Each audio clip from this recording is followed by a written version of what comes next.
Reviravolta no caso do homem condenado por liderar uma quadrilha de roubo a bancos. A história de Gerardo Rodrigues foi contada aqui mesmo, no Domingo Espetacular.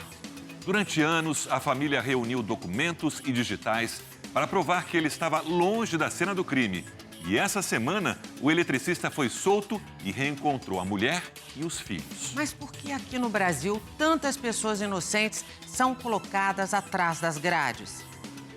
As imagens mostram um almoço em família.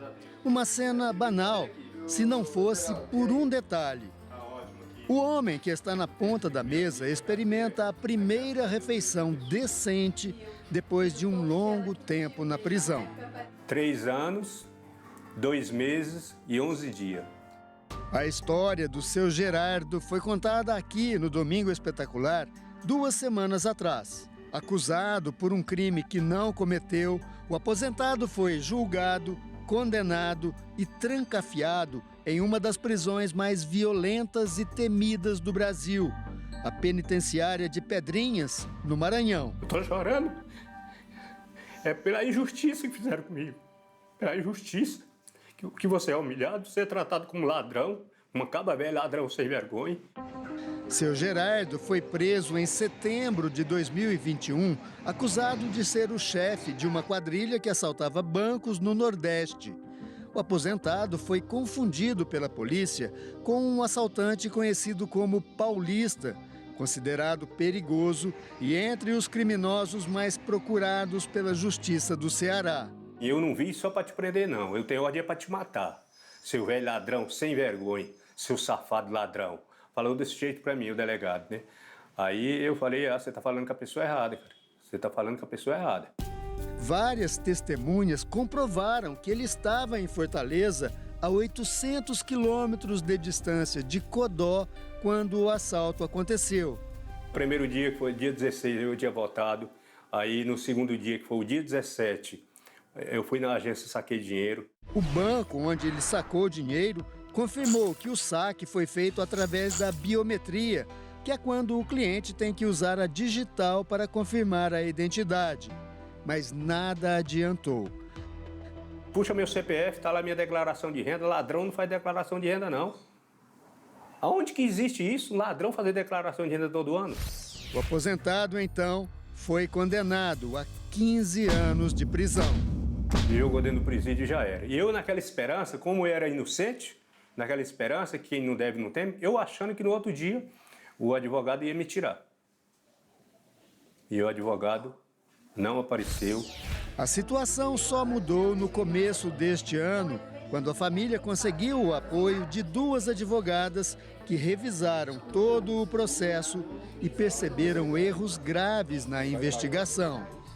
Sempre foi algo que me chamou muita atenção, a quantidade de erros e de provas que comprovavam que o seu Gerardo não estava no local dos fatos e que eram ignorados. Para o julgamento de apelação, as advogadas apresentaram todas as provas que conseguiram juntar.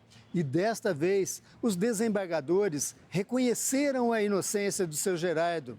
Ele foi absolvido por unanimidade e libertado no começo desta semana. Manhã da última quarta-feira. Estas imagens mostram Gerardo saindo da penitenciária de Pedrinhas, no Maranhão. Ele abraça as advogadas e fala com emoção em seus primeiros momentos de liberdade. Sofri muita falta da minha família, porque eu sou uma pessoa família. Minha vida é trabalhar a vida toda para cuidar da minha família. Eu não fui envolvido com nada errado, graças a Deus. Eu acho que isso também é que mais me dava força para mim sobreviver. Este vídeo mostra Gerardo já na pista do aeroporto, minutos antes de embarcar no avião que o traria para São Paulo. No aeroporto de Guarulhos, a expectativa da família era imensa. Pela primeira vez veriam seu Gerardo fora da cadeia, depois de 3 longos anos. E como é que tá? O coração tá mil, né? 3 anos sem ver. E a senhora, dona Maria? Nem fala, aqui, ó. Não, bom coração. Até que finalmente Gerardo apareceu no portão de desembarque. A Camila aí, ó. Ai, a Camila. Tá vendo? Sim, ele, oh, meu Deus, como tá magrinho.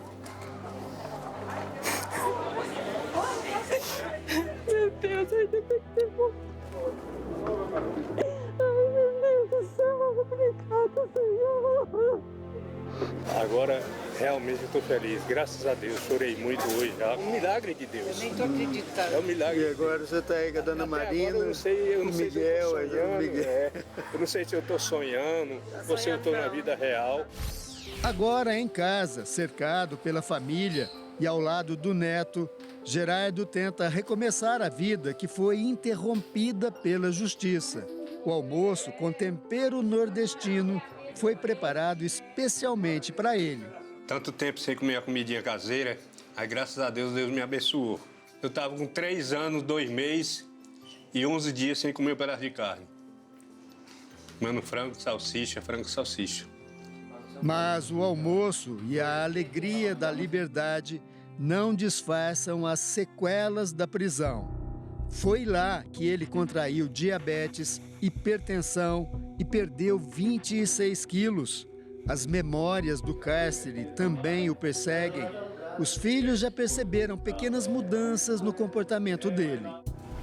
Quando ele chegou, ele tava um pouquinho mais acuado pra falar as coisas, né, pai? Tava mais... O tom de voz dele também estava mais baixo. Bem baixinho. Acho que por conta da situação, né? Porque ele estava num ambiente onde ele não podia se expressar de forma normal. Seu Gerardo também confessa novos receios, como sair de casa, por exemplo. Você não saiu ainda, seu Gerardo? Para dar uma volta por aí? Não. Pretende fazer isso logo ou não? Eu preciso, mas eu estou assim, mais fechado por enquanto, porque é aquilo que eu lhe falei, eu estou mais assim, com medo. Medos adquiridos pelo trauma da prisão, que não se apagam com a absolvição e que justificam, segundo a defesa dele, um pedido de indenização. Não adianta 3 anos depois você virar e falar que você errou, né? A gente precisa evitar que esses erros aconteçam. E a gente só evitaria isso com o Estado assumindo o seu erro e reparando minimamente esse cidadão e coibindo que outros erros aconteçam. A absolvição não significa que a justiça reconheceu o próprio erro. Gerardo foi absolvido por falta de provas, o que pode, segundo este advogado, dificultar um eventual pedido de indenização. O reconhecimento de absolvição por insuficiência de provas, ele pode prejudicar, sim, o pleito por indenização do Estado por conta de uma prisão ilegal, né? Mas, com certeza, a defesa do senhor conseguirá demonstrar e pleitear isso diante do judiciário e evidenciar todos os equívocos que ocorreram e que levaram à prisão ilegal e indevida dele, injusta também. O caso do seu Gerardo levanta uma discussão. Afinal, por que no Brasil tantas pessoas inocentes são colocadas atrás das grades? Há todo um maquinário do sistema penal que pode prejudicá-la e levá-la a uma condenação que muitas vezes é indevida.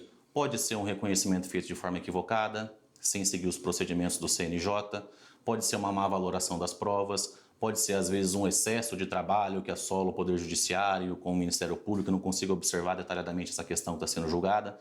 Então, são inúmeros fatores, dentre os quais, às vezes, uma defesa qualificada que também podem contribuir para que esse sujeito seja condenado de forma indevida.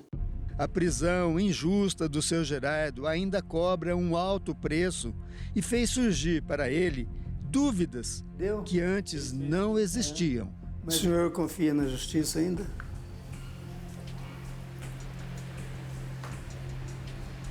Eu gostaria de não responder.